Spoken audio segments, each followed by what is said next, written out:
आलेलो आज विक्रमी उत्पादन घेतलं यांनी हळदीमध्ये. जवळपास 35 गुंठ्यामध्ये 100 क्विंटल ओली हळद विकली. 15 क्विंटल इथं आहे आणि 10 क्विंटल गट्टू 10 पोते क्विंटल आम्ही सांगू शकतो किती पाहिजे. 10 पोते घरी नेलेले आहेत घासून. आमच्यासोबत गजानन गोरे, शेलगाव देशमुख.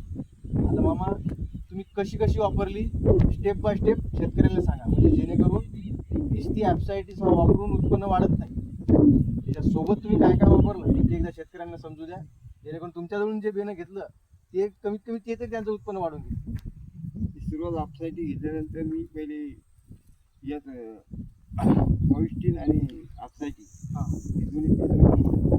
पेरणी केली, बायानं पेरणी केली.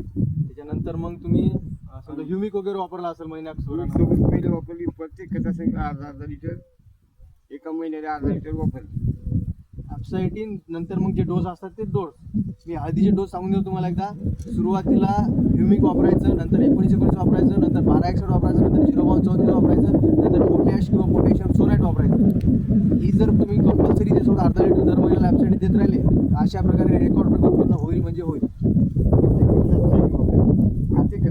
आणि ॲप्सायटीचं तुम्हाला मी काम सांगतो. ॲप्सायटी काय करते, तुम्ही दिलेलं खत असेल, औषध असेल, याला पिकामध्ये घेऊन जाते, म्हणजे अपटेक वाढवते पिकाचा. आणि जमिनीमध्ये जे विद्राव्य जे तुमचे अजून डिझॉल्व्ह झाले नाही तर ते डिझॉल्व्ह करून देते. त्याच्यामुळे फायदा अशा प्रकारे होते. 100 क्विंटल ओली हळद विकली, बरोबर आहे. 15 क्विंटल इथं आहे आणि 10 पोते घरी घासून गट्टू नेलेले. ठीक आहे, धन्यवाद.